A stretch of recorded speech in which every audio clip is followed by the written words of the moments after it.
کچھ وہ عمران خان کی رہائی کے بھی نعرے لگائیں گے، ظاہری سی بات ہے، اور ساتھ ہی جو ایک پورا جس طرح سے دفاع کیا ملک کا سب نے اور افواج پاکستان نے خاص طور پر، تو ان کو سراہنے کے لیے یہ ریلیز کا جو ہے وہ مختلف صوبوں میں شہروں میں انعقاد کیا جا رہا تھا. لیکن یہ ریلیز جو کہ ایون آپ سمجھیں کہ پاکستان زندہ باد کے نام سے ہیں، یہ ریلیز بھی پی ٹی آئی کو آسانی سے، آرام سے یا اپنے دل سے نکالنے نہیں دی جاتی. حتیٰ کہ یہ 14 اگست نہیں بیچارے منا سکتے، یہ 23 مارچ نہیں منا سکتے، یہ کوئی قومی دن بھی نہیں منا سکتے، کیونکہ ہر وقت یہ خوف رہتا ہے انتظامیہ کو کہ کسی بھی جگہ 4 لوگ اکٹھے ہوں گے تو نعرے تو قیدی 804 کے لگیں گے. ان کو تو یہ پریشانی رہتی ہے کہ اسٹیڈیم میں میچ کے دوران کہیں عمران خان کی تصویریں اور پی ٹی آئی کے جھنڈے نہ نکل آئیں. تو اس وجہ سے یہ کسی بھی کاز کے اوپر، ایون فلسطین کے اوپر بھی انہوں نے ریلیز نہیں نکالنے دیں، اور وجہ یہی تھی کہ ان کو خوف یہ ہوتا ہے کہ ایک دفعہ ان کو باہر نکلنے کا ایک ماحول مل گیا، ان کو اجازت مل گئی تو یہ پھر موبلائز ہو جائیں گے. اور یہی چیز ہے جس کو انہوں نے ڈسکریج کیا ہے پچھلے 2 سالوں میں بار بار اور مسلسل. تو آج بھی اسی سلسلے میں پتہ یہ چلا ہے کہ ضلع وہاڑی کے طاہر اقبال ہیں جو پی ٹی آئی کے رہنما، ان کو گرفتار کر لیا گیا. اسی طرح میاں والی کے ہیں طارق اقبال، میاں والی سے بھی یہی خبر آ رہی ہے. اور اس کے بعد پھر یہ ہے ادھر طارق مبین جٹ صاحب، ان کو بھی اسی طرح سے پولیس پہنچ گئی ان کے بھی ڈیرے کے اوپر، اور یہی کہ روکا جا رہا ہے کہ ریلی نہ نکالی جائے. اور بھی فیصل آباد میں بھی جو پی ٹی آئی کے لیڈرز ہیں وہاں پہ بھی اسی طرح پولیس نے چھاپا مار دیا. تو یہ مستقل ایک آپ کو اب ایکٹیویٹی جو ہے وہ نظر آ رہی ہے کہ ایون ریلیز بھی پی ٹی آئی نہیں نکال سکتی، پاکستان زندہ باد کے نام سے بھی نہیں نکال سکتی. آج اوور آل بھی ملک میں جو لوگوں کو آپ یہ کہہ لیں کہ خراج تحسین پیش کیا جا رہا ہے، جو فورسز کو خراج تحسین پیش کیا جا رہا ہے، لیکن اس سارے ماحول میں بھی کچھ لوگ ایسے ہیں کہ جو یہ چاہتے ہیں کہ ایک جو اتحاد نظر آیا قوم میں، اور جو ایک ٹیمپریچر جو بہت سیاسی درجہ حرارت بڑا ہوا تھا جو تھوڑا سا وہ گرا، تو اس میں کسی طرح کوئی آگ لگائی جائے اور اس کو دوبارہ سے خراب کیا جائے. اور اس کے لیے ہمیں یہ نظر آ رہا ہے کہ باقاعدہ طور پر جو ٹاؤٹس ہیں بہت بےہودہ طریقے سے ایکٹیو ہو گئے ہیں، اور وہ اٹھ کر اچھے خاصے جو نارمل روٹین کی باتیں ہیں اس کے اوپر بھی جو ہے آ کر غداری کے فتوے بانٹ رہے ہیں، اور لوگوں کو نہ صرف یہ کہ الٹے سیدھے الفاظ استعمال کر کے اشتعال دلا رہے ہیں، بلکہ ہمیشہ کی طرح ایک منفیت پھیلا رہے ہیں. ابھی سب نے دیکھا کہ جس انداز سے پاکستان تحریک انصاف اور اس کے سوشل میڈیا نے پورا دفاع کیا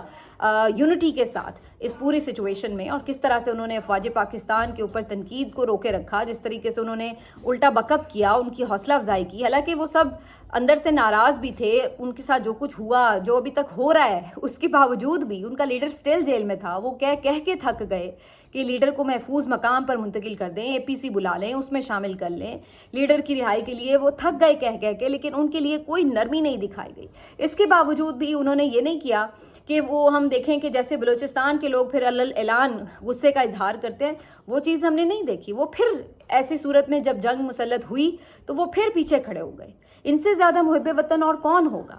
ورنہ ہم نے یہ چیز دیکھی کہ جن لوگوں کو آپ نے ٹارگٹ کیا، جن لوگوں کے ساتھ ظلم کیے، وہ کہیں نہ کہیں آپ کو ریاست سے بدزن اور بد دل ہوتے نظر آئے. لیکن یہ اس طرح کے محب وطن لوگ ہیں کہ یہ پھر بھی ان کے ساتھ ریاست کے ساتھ پیچھے کھڑے ہو گئے جب انہوں نے دیکھا کہ باہر سے اٹیک ہو گیا. اور پھر بھی شرمناک بات یہ ہے کہ بجائے اس کے کہ ان کے اس کردار کو مانا جاتا، ان کو سراہا جاتا اور ان کے ساتھ معاملات کو بہتر طریقے سے ہینڈل کرنے کا عزم دکھایا جاتا، الٹا پھر اس پوری یونٹی کے ماحول میں آگ لگانے کی کوشش کی جا رہی ہے. اب میں دیکھ رہی ہوں کہ مختلف ٹاؤٹس جو ہیں وہ پی ٹی آئی کے مختلف لوگوں کی مختلف شارٹس لے کر اور جان بوجھ کر اس کو رنگ غلط دے کے کوشش یہ کر رہے ہیں یہ بتانے کی کہ دیکھیں جی یہ غدار ہیں، یہ تو انڈیا کو سپورٹ کر رہے تھے جنگ کے دوران، یہ دیکھیں جی انہوں نے تو یہاں پہ بھی تنقید کا نشانہ بنا دیا، یہ دیکھیں جی ان کے یہ الفاظ ہیں. تو یہ جان بوجھ کر آپ کو نظر آ رہا ہے. مثال کے طور پر میں ایک مثال سے آپ کو سمجھاتی ہوں بات کہ عارف الوی صاحب نے آج ایک جو شہید ہیں اسی جنگ کے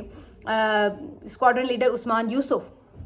ان کی آج نماز جنازہ کی پکچر سبھی پوسٹ کر رہے ہیں، اور ان کے آخری دیدار کی پکچرز جو ہیں سب اس کو پوسٹ کر کے شہید کو خراج تحسین پیش کر رہے ہیں، عقیدت پیش کر رہے ہیں. تو یہ تو ایک فخر کی بات ہے. ہم تو شہادتوں پہ فخر محسوس کرنے والی قوم ہے نا، ہم تو شہیدوں کو خراج عقیدت پیش کرتے ہیں، ان کو سلام پیش کرتے ہیں. تو سب اس سے ان کے ساتھ محبت کا اظہار کر رہے ہیں. اور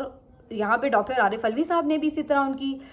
لیے دعا کی اور ساتھ میں ان کے لیے خراج عقیدت پیش کیا. اور اس کے اوپر جو وی نیوز کے رپورٹر ہیں وسیم عباسی صاحب وہ لکھ رہے ہیں کہ جی یہ تو غداری ہے کہ سابق صدر جو ہے وہ آفیشلی ڈکلیئر کر رہے ہیں کہ جی ہمارا یہ نقصان ہو گیا, یہ وہ, جب آفیشلی کسی نے اس کے اوپر ابھی مانا نہیں ہے تو آپ کیسے ہی کر سکتے ہیں.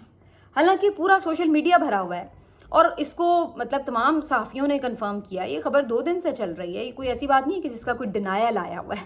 اور اس کے باوجود اب سب اس کو سلام ہی پیش کر رہے ہیں نا. اور یہ لوگ آ گئے اس میں سے یہ اینگل نکال کر کہ جی کسی طرح ہم بس ثابت کر دیں کہ نہیں, پی ٹی آئی کا کردار تو منفی تھا. حالانکہ رانا ثناء اللہ صاحب آن ریکارڈ ٹی وی پہ مانا, انہوں نے, اچھی بات ہے یہ ان کی طرف سے, پازیٹیو بات ہے کہ انہوں نے کہا کہ نہیں پی ٹی آئی کا کردار اچھا رہا ہے, اس میں انہوں نے بالکل ہمارا ساتھ دیا. پی ٹی آئی کے جتنے آپ لیڈرز سن لیں, بیرسٹر گوہر لے لیں, سلمان اکرم راجہ, عمر ایوب صاحب, باقی لوگ, سب نے یہ بات کہی کہ جہاں ملکی سالمیت کی بات آئے گی ہم پیچھے کھڑے ہیں.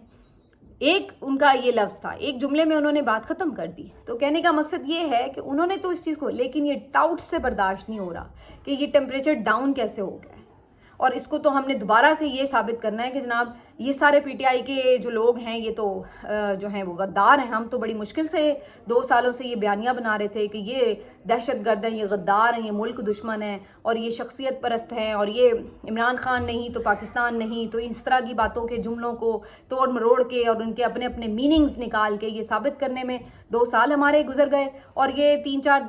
دن کی جو جنگ تھی اس سے تو نیریٹو بدل گیا کہ یار یہ تو سپورٹرز ہیں پاکستان کے, انہوں نے تو پاکستان کو سپورٹ کیا. اور اپنی تمام تر گریونسز کے باوجود بھی کس طرح یہ افواج پاکستان کے پیچھے کھڑے ہوئے, اور کوئی انہوں نے اس میں دشمن کو, بلکہ دشمن کا مقابلہ کیا, اس کو پروپیگنڈے کے محاذ پر شکست دی. یہ تو سارے ٹاؤٹس بلوں میں منہ چھپا کے بیٹھے ہوئے تھے, ان کی تو کوئی شکلیں نہیں دیکھنے کو مل رہی تھی, نہ ان کے لیڈرز کی. اور یہ لوگ تو اس طرح کے لوگ تھے کہ نہ ان کو بیانیہ کاؤنٹر کرنا آتا ہے, نہ ان لوگوں سے اس بات وہی ہے نا جو ایک نیچرل والنٹیئرز ہوتے ہیں نا, ان کی کریٹیوٹی کا لیول الگ ہوتا ہے. اور پھر یہ جو ٹاؤٹس ہوتے ہیں یہ پیڈ لوگ ہوتے ہیں بیچارے, ان کو آپ جو لکھ کے دے دیں یہ وہ تو ٹویٹ کر سکتے ہیں, اپنا تو دماغ ہوتا نہیں, کھوتے ہوتے ہیں بالکل ذہنی طور پر, تو یہ فارغ ہوتے ہیں لوگ, صرف نیگیٹیوٹی پھیلا سکتے ہیں. تو یہ پھر ظاہر ہے کاؤنٹر کیا کرتے ہیں یہ بیانیہ وہاں پر بیٹھ کے. تو یہاں پر یہ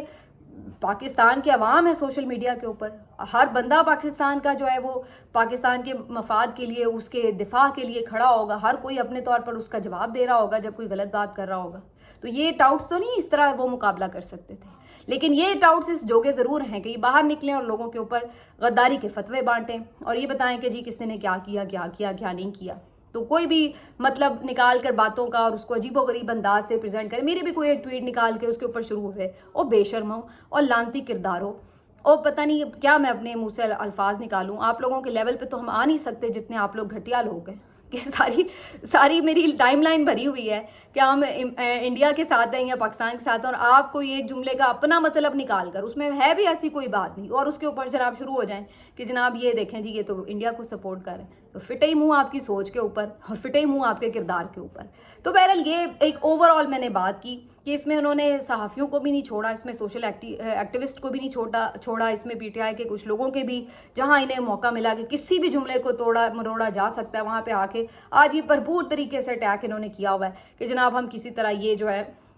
ایک نیریٹو بلڈ کر دیں کہ جناب کون جو ہے وہ ملک کے ساتھ کھڑا ہے اور کون ملک کے خلاف کھڑا ہے. کہیں یہ نہ ہو کہ اسٹیبلشمنٹ اور پی ٹی آئی میں دوریاں ختم ہو جائیں, کہیں یہ نہ ہو کہ جی یہ آپس میں مسئلے مسائل ختم ہو گئے تو ہماری دال روٹی کیسے چلے گی, ہمارا تو کاروبار ہی ختم ہو جائے گا, ہمیں تو پیسے ہی اس بات کے ملتے ہیں کہ ہم نے بکواس کرنی ہے, ہم نے گالیاں دینی ہیں, ہم نے لوگوں کے بارے میں منفی باتیں کرنی ہیں. تو ان کو تو یہ فکر لگ گئی اپنی روزی روٹی کی, تو یہ دوبارہ آج سے شروع ہوئے ہوئے. تو یہ تو ان لوگوں کا عالم ہے. تو یہ ان لوگوں کو یہ نہیں پتہ چلتا کہ اصل بات کیا ہے. اصل بات یہ ہے کہ اگر ملک میں کوئی یکجہتی کی فضا ہے تو اس کو تو انکریج کرنا چاہیے,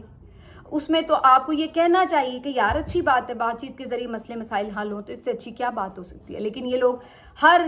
جلتی پہ تیل ڈالیں گے, اور اگر نہیں جل رہی تو اب جان بوجھ کے چنگاری لگا رہے ہیں کہ کسی طرح چنگاری جو ہے وہ لگا کر تو آگ بھڑکائی جا سکے. تو آپ لوگ یاد رکھیں, اسی سے ہی آپ لوگوں کو پہچان ہو جاتی ہے کہ یہ کون لوگ ہیں کہ جو آ کے ملک میں جن کو یہ بات پسند نہیں ہے کہ جناب کوئی ملک میں سکون کیوں آ گیا اور لوگ کیوں نارمل ایکٹیویٹیز کی طرف جا رہے ہیں, وطن سے محبت کی بات کر رہے ہیں. ملتے ہیں آپ سے اگلے ویلاگ میں, اپنا خیال رکھیے, اللہ حافظ.